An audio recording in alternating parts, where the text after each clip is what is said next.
కాకినాడ సూర్యారావుపేటలో వేంచేసి ఉన్న శ్రీ నూకాలమ్మ అమ్మవారి ఆలయంలో ఉగాది జాతర సందర్భంగా ఆలయానికి వచ్చిన భక్తుల హుండీలో వేసిన కానుకలను మంగళవారం లెక్కింపు చేయనున్నట్లు ఆలయ ఈవో ఉండవల్లి వీర్రాజు చౌదరి తెలిపారు. ఆదివారం ఆయన ఆలయంలో మీడియాతో మాట్లాడారు.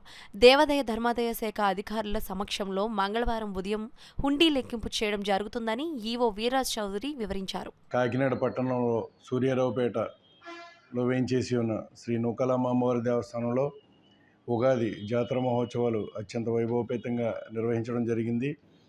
ఈ ఉగాది జాతర సందర్భంగా వచ్చిన హుండీలు ఎల్లుండి మంగళవారం రోజున ఉదయం 10 గంటలకి దేవాదాయ శాఖ అధికారులు, భక్తులు, ఆశాదులు, మా కమిటీ సభ్యులు అందరి సమక్షంలో తెరిచి లెక్కించి వాటిని బ్యాంకులో జమ చేయడం జరుగుతుంది. సదరు సొమ్మును అభివృద్ధి కార్యక్రమాలకి ఖర్చు చేయడం జరుగుతుంది. ఈ కార్యక్రమాలన్నీ కూడా స్థానిక శాసనసభ్యులు వారి సూచనలు సలహాల మేరకు నడిపిస్తూ ఇంకా ఇక్కడ చేయాల్సిన అభివృద్ధి కార్యక్రమాలు కూడా ఉన్నాయి. వాటి మీద కూడా వారు చర్చించి ఆలోచనలు చేయడం జరుగుతుందని ఇందు మూలంగా తెలియజేస్తున్నాం. ఓం శ్రీ మాత్రే నమః.